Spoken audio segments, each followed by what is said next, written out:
Hey everyone, thanks for joining us this evening on Chicago Tonight. I'm Paris Schutz. Brandis Friedman is on assignment. Here's what we're looking at.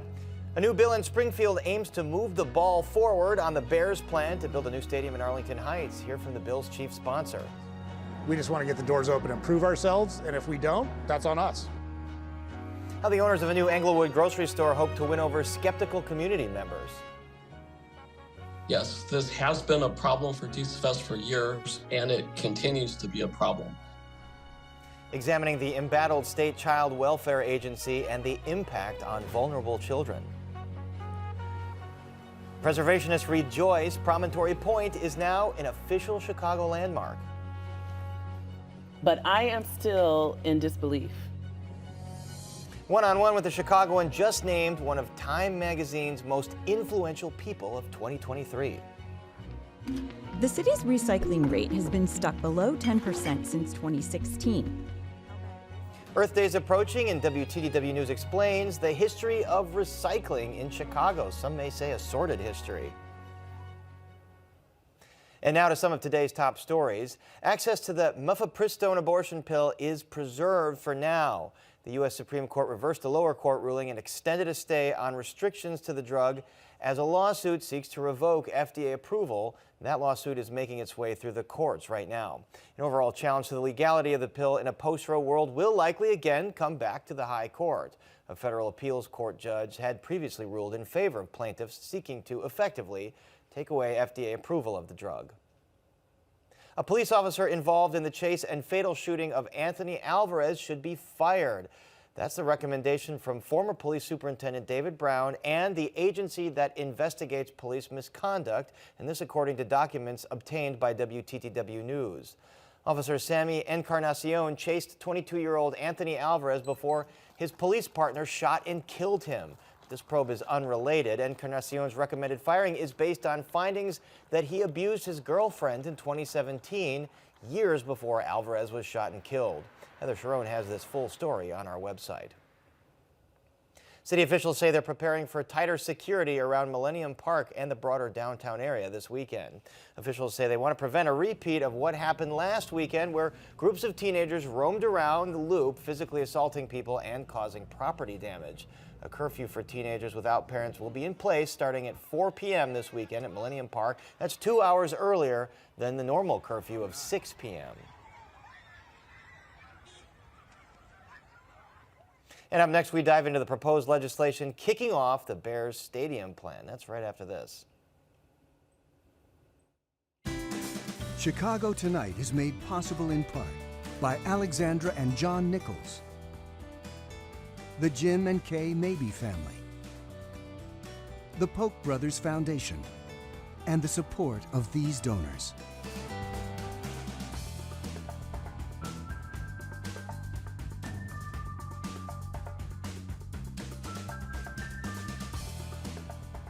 A state lawmaker is bearing down on Chicago's NFL franchise over a potential move to Arlington Heights. Among the key elements of a just proposed piece of legislation, the creation of an Arlington Megaproject Oversight Board, a $3 admissions tax for events to help pay down $150 million in Soldier Field debt, state tax revenue from the project that would be used for infrastructure improvements for the area and surrounding communities, and a property tax assessment freeze for the Arlington site.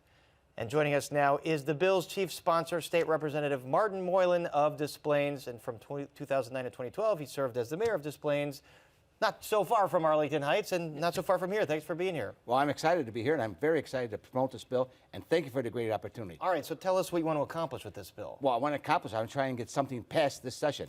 So here's what's happened. There was a bill, the sponsor said it's dead in the water, and I said, no, it's not dead in the water, but we listened. We listened to what the stakeholders, what the problems were with the first bill. We actually went out and spoke to the legislators that were involved, and we said, okay, we'll make the proper adjustments. And so we'll make a good bill, a better, and we think we have a chance. All right, so the original bill you're talking about is the one the Bears wanted with the property tax freeze. So I got to ask you about the $150 million in debt relief. So from that would-be $3 surcharge for games at the new stadium, because we know that Chicago's got to pay off something like $500 million on debt on Soldier Field. How would this help? Well, first of all, they have the hotel tax, which is partially helping out, but our $3 head tax would go strictly to the city of Chicago to pay down their debt. And we want to make the city of Chicago whole. We have Chicago legislators saying, well, what's in it for me? Why should I let the Bears go? Why should I vote on a bill that's going to benefit the Bears? So I'm saying I'll give you $3 a person head tax to help pay down that debt. And this will go part of that way, because they still have the hotel tax to pay for about Correct. 600 million more of that, or thereabouts. And then the property tax freeze on the race course site. How could that help the Bears? Well, that's in the original bill. We kept the foundation of the original bill, but we added an oversight board, a part of it, an oversight board to okay any initiatives, any type of give back that they want from the community. So this board would oversee any incentives and has to okay it. You know, it includes legislators and school districts. Does the General Assembly appoint this board, or the governor appoint it? No, it's all included in the bill. Oh, okay. But who sits on it? Well, who sits on it would be representatives from the school boards I see. and the senator in the district and 2 House reps, and also people that are involved in the legislative process out there. And we should mention we did invite the representatives from the Bears tonight. They didn't make it. Have you had any response from them over these plans? I spoke to some of their lobbyists and let them know about our plans. I told them what was coming. What was their reaction? Now, one of the lobbyists expressed concerns about the $3 per head tax. And I said, listen, it's not going to cost the Bears anything. Tickets are going to range from $100 to $600. $3 head tax isn't going to affect them at all. And also, we also added in the bill sales tax from certain, like liquor. If they have sales on any kind of items, the sales tax would go into a fund that would help 10 surrounding communities with infrastructure problems, because they're going to have additional police, supervision, and safety concerns. Right, so like villages like Elk Grove or Palatine or villages around there. But what about the money that the Bears have wanted for the infrastructure on the site? Would that be in this bill? Well, yes, correct. We kept the foundation of the original bill, but we added certain safeguards and certain incentives to get to 60. I need 60 votes to get this passed. So in here would be money for them to build roads on this Correct. site and basic infrastructure. Right, as was in the previous bill. And what do you think the chances of this bill are? Because you said the previous one that the Bears were supporting, it wasn't really going anywhere. It was dead in the water, and the 2 sponsors admitted. I think we have a real good chance, because I've been speaking to stakeholders, other legislators, and they're excited about the changes that we made, and they're excited about the chance to actually get something done. Because remember, this is a multi-billion-dollar project. It's going to be a big boom to the northwest suburbs. We're talking about jobs, not only from ticket holders to bartenders to parking agents to people that are actually moving into town that work for the Bears. So it's going to be good for property values. It's going to be a mega thing for jobs. What are the Bears, what's their presence down there? I mean, are they working these bills with lobbyists and representatives? No, there hasn't been much presence of any type of lobbyist. I have called and asked to have Bears come down, Bears players. I asked to get the general manager down there. That's what we need to do to help sell this bill. Yeah, that's something the Bears might want to think about. That would Right. probably go a long way with lawmakers. All right, State Representative Martin Moylan, thanks very much. Thank you, and thank you for the opportunity. You bet. And up next, how the owners of a controversial new Save-A-Lot grocery store hope to win over customers. So please stay with us. Where have we been? Where are we at? Where are we going? Essentially to be able to help anyone and everyone in the community, whether that's through academic support, social emotional learning, or just providing a safe space for youth to be able to be there. This is the fabric of the neighborhood. You need to take care of the neighborhood. It's an ecosystem.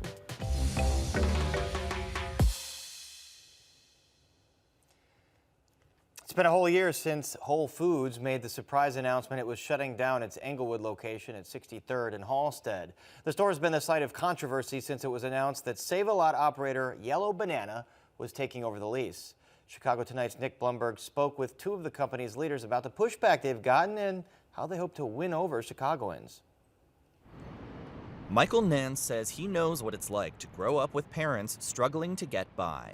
We shopped at a local Save-A-Lot in our neighborhood, so I was familiar with the store and understood that it had suffered from a lack of investment over a number of years and decades. He's one of the co-founders of Yellow Banana, a majority black-owned company that runs 38 Save-A-Lots across 5 states. What we've tried to make our calling card is to go into localities that other people won't go into. Nance says Whole Foods approached his company last spring about taking over the space in Englewood. Based on the lease terms that were there, it didn't work with our model. Whole Foods went and shopped the deal to other folks, and no one bit. Whole Foods and Yellow Banana eventually struck a deal this past fall, angering residents and community leaders opposed to a Save-A-Lot who said their voices weren't heard. We do not want Save-A-Lot, Yellow Banana, nor Whole Foods or whoever has that lease to be here. A demonstration earlier this month delayed the store's soft opening, but Yellow Banana CEO Joe Canfield says they're proud of this location. I don't expect, nor would I ask, anyone to trust us. We just want to open the doors, have people come experience this Englewood location, because it is a gorgeous location. So a lot of the pushback here in Englewood has been about the reputation of the Save-A-Lot brand itself. Are you hopeful you can change people's perception? Sure. First, let me acknowledge, I understand why people have the perceptions that they have about Save-A-Lot, and I don't think they're unfounded for having those perceptions. The same reason people have those perceptions is the same way we're going to turn the tide, is by showing people what the experience is like. Canfield says calls to brand the store as something other than Save-A-Lot would violate their contract. But because of the store's build-out and what Whole Foods left, like a bakery, a hot food bar, a coffee bar, the Englewood location gives them a chance to pilot a new model. We've actually offered those spaces out to local entrepreneurs. Co-founder Nance says facing protests and pushback has sometimes been frustrating. We would love to have a good working relationship with the Englewood stakeholders and leadership, right? That's important to us. What's more important is providing groceries in this community. Are you hopeful you can forge a more positive relationship with residents, with community leaders? Yeah, for sure. I wish that things had started off differently here in Englewood. I wish I knew now, back in January, I wish I knew it, right? And we would have handled things differently and tried to be as accommodating as possible. But that doesn't mean that we can't forge a good relationship going forward. This week, Save-A-Lot's CEO and CFO met with the local alderperson in an effort to start that process.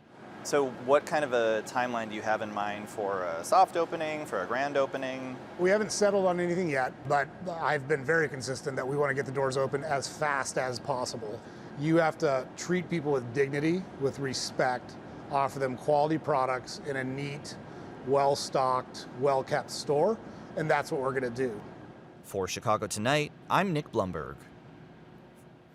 Canfield and Nance say customers can expect fresh cut meat, local produce, and some name brand products in their stores.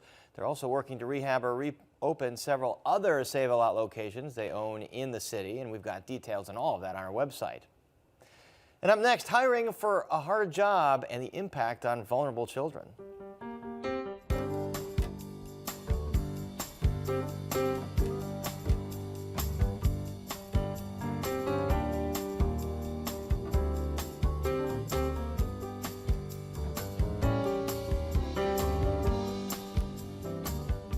Illinois' Department of Children and Family Services has a great responsibility caring for youth whose families can't. The agency's come under fire recently from critics who say DCFS too often fails to meet that obligation by taking too long to place the most vulnerable youth. As part of a survey of headcounts at all state agencies, WTTW News reporter Jared Rutecki examined hiring at that agency, and what he found may surprise you. Amanda Vinicki joins us now with more. So, Amanda, what have we found here? Well, Paris, some state agencies saw the number of staff decline last year, such as the Department of Public Health. You'll remember we took a closer look at that last week, and viewers can check that out online. DCFS, though, is the opposite. The agency has hired more people.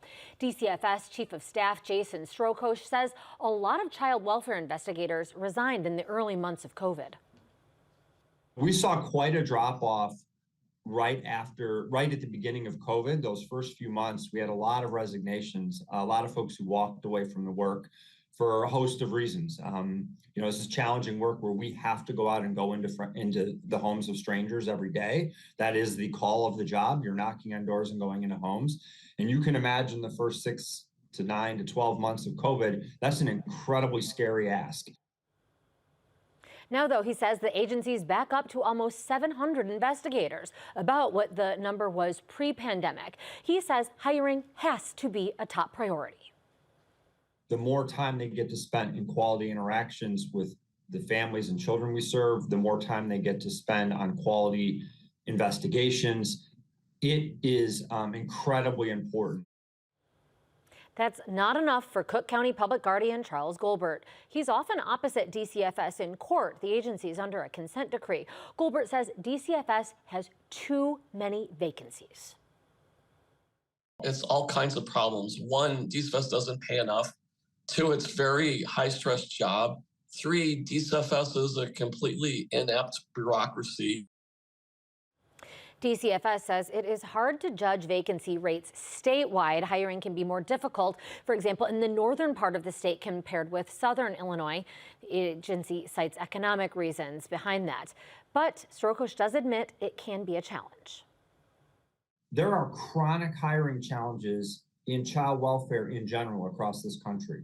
The turnover rates, the retention rates, the inability to staff up enough is a national challenge in child welfare. It is not unique to Illinois.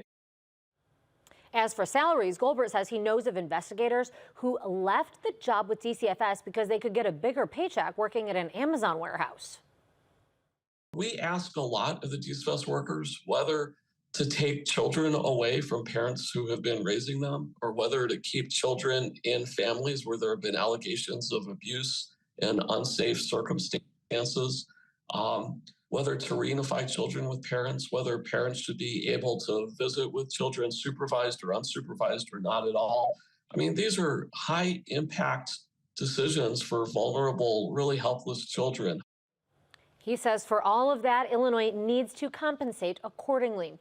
DCFS says it is raising salaries. The starting salary for an investigator with 2 years of experience, now nearly $68,000 a year. Sorokosh says he has also visited personally field offices and spoken with nearly every investigator to hear about their issues. A top one, not enough supervision. So he says the agency has hired more supervisors. They have a lot more time to focus on quality supervision, giving them the support they need. Now, it's taken a little bit of time. That obviously means we need more supervisors than we did before. But where we see teams at 5-1, we also see much better retention. Goldberg gives Governor J.B. Pritzker's administration credit for putting more money into DCFS. He says he used to think that funding was the solution, but not anymore. It's clear to me that DCFS has not received the attention that it needs for years and years and years. And so for the first time in years, I think DCFS has the money and the resources that it needs. But that clearly has not translated into improved outcomes for children yet. DCFS is set to get another bump in this year's coming budget, still under negotiations, as well as funding for capital projects that are intended to create more placements for youth in care. The agency says other measures to improve placements and retention are also underway.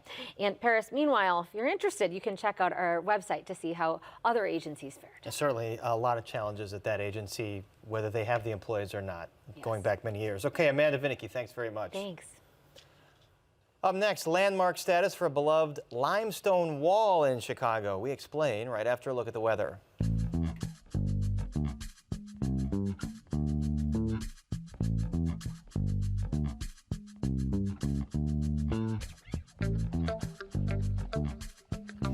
A big victory this week for Promontory Point preservationists. The beloved spot on the South Lakefront has officially received Chicago Landmark designation. WTTW News reporter Patty Wetley joins us now with more. So Patty, the point is now an official Chicago landmark. So what does that exactly mean? It means that there are more protections in place against things like demolition, and if any entity wants to make changes to any of the landmark features at the point, there's a process by which all of this would be reviewed. So those limestone steps that people love so much are part of the landmark designation. So certainly a picture postcard spot, a yes, spot for lots is. of Instagram shots, I would take. Beautiful. So why have preservationists fought for more than 20 years to get this kind of landmark designation? You know, they like the aesthetic there, the natural aesthetic at the point. And when the Army Corps came through and was looking at shoreline protections 20-some years ago, they replaced a lot of that limestone revetment up on the north part of the lakefront with concrete. And that's not what folks want to see here at Promontory Point. point. So they fought so hard to protect the limestone and some other really cool natural features at the point. And it seems to be consensus that folks love this spot, so why did it take so long to officially become a landmark? I mean, because you have a bunch of different stakeholders there. You have the Army Corps of Engineers, you have CDOT, you have the Chicago Park District, and what they want to do in terms of protecting the lakefront from erosion there, or, you know, transportation, bike, all those things. It was a hard negotiation to make, to say, let's keep this the way that the community wants it within the bounds of what also needs to be done from other aspects like the Army Corps. All right, so generations of folks will get to continue to enjoy that spot. Yes. Patty Wetley, thanks very much. Thanks, Paris. And you can read Patty's full story on our website, WTTW.com/news. The first black woman to lead the Chicago-based American Library Association is also one of Time Magazine's 100 most influential people of the year. Tracy Hall is our guest on this weekend's Chicago Tonight Black Voices. And in this clip, we talk about growing efforts around the country to ban books and the fact that some officials are even threatening to shut down libraries. Brandis Friedman asked Hall what she thinks is at stake. Libraries today are the largest provider of not only print materials but digital access.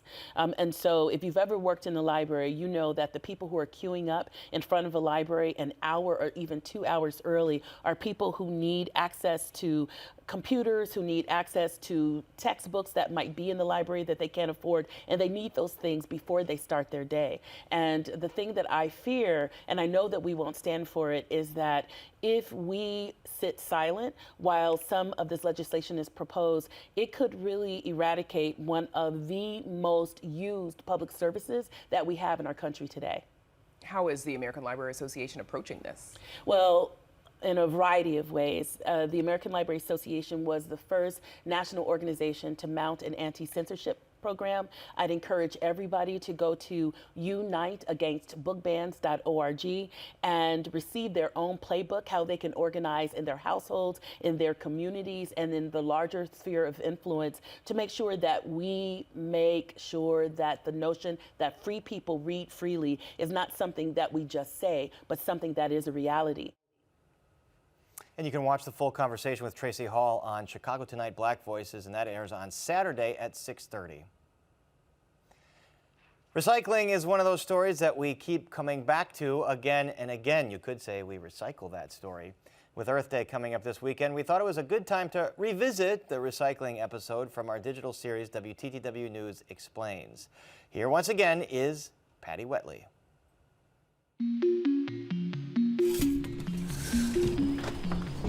Chicago may be a world-class city, but when it comes to recycling, let's just say it isn't winning any awards. The city's recycling rate has been stuck below 10% since 2016. How bad is that? Well, places like San Francisco and LA claim to keep 80% of their waste out of landfill. So what went wrong here? Let's take a deep dumpster dive. Flashback to the 1990s. Chicago's first try at recycling was the Blue Bag program. Along with the usual charges of corruption, the program had a serious image problem when people saw blue bags of recycling collected in the same trucks as trash. Chicagoans smelled a rat. Was anything actually being recycled? Blue bags were scrapped, and fast forward to 2007 when the city rolled out blue carts, but only to residences with 4 units or fewer. Tough luck, high-risers. At first, blue cart recycling seemed easy. Instead of separating paper, plastic, aluminum, and glass, everything goes into a single bin. This method is called single stream, where the sorting happens on the back end. Single stream is popular because it's simple, but it has some major flaws. For starters, some people took everything goes a little too literally, tossing things like bowling balls and lumber into their carts, which, for the record, are not recyclable. Another problem with single stream is contamination. Contamination can ruin an entire load of recyclables.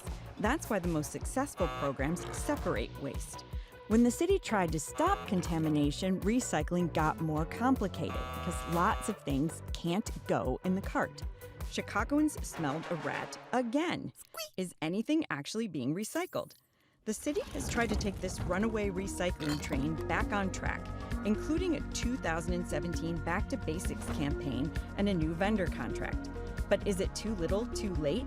The market for recyclables has plummeted, and the future of waste management is looking more and more like composting. Maybe this time Chicago will get it right.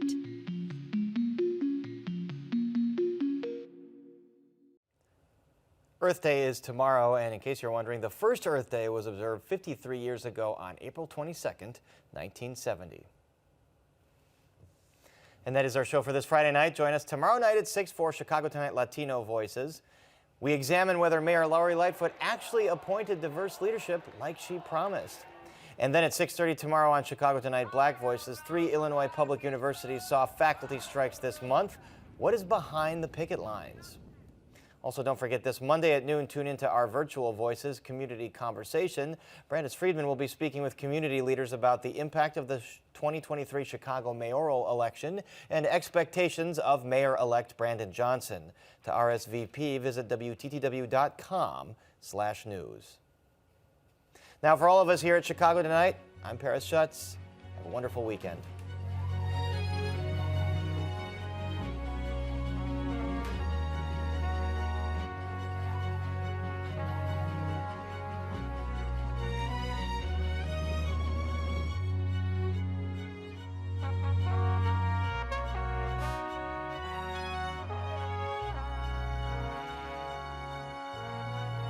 Closed captioning is made possible by Robert A. Clifford and Clifford Law Offices, a personal injury law firm dedicated to preserving the dignity and rights of all individuals.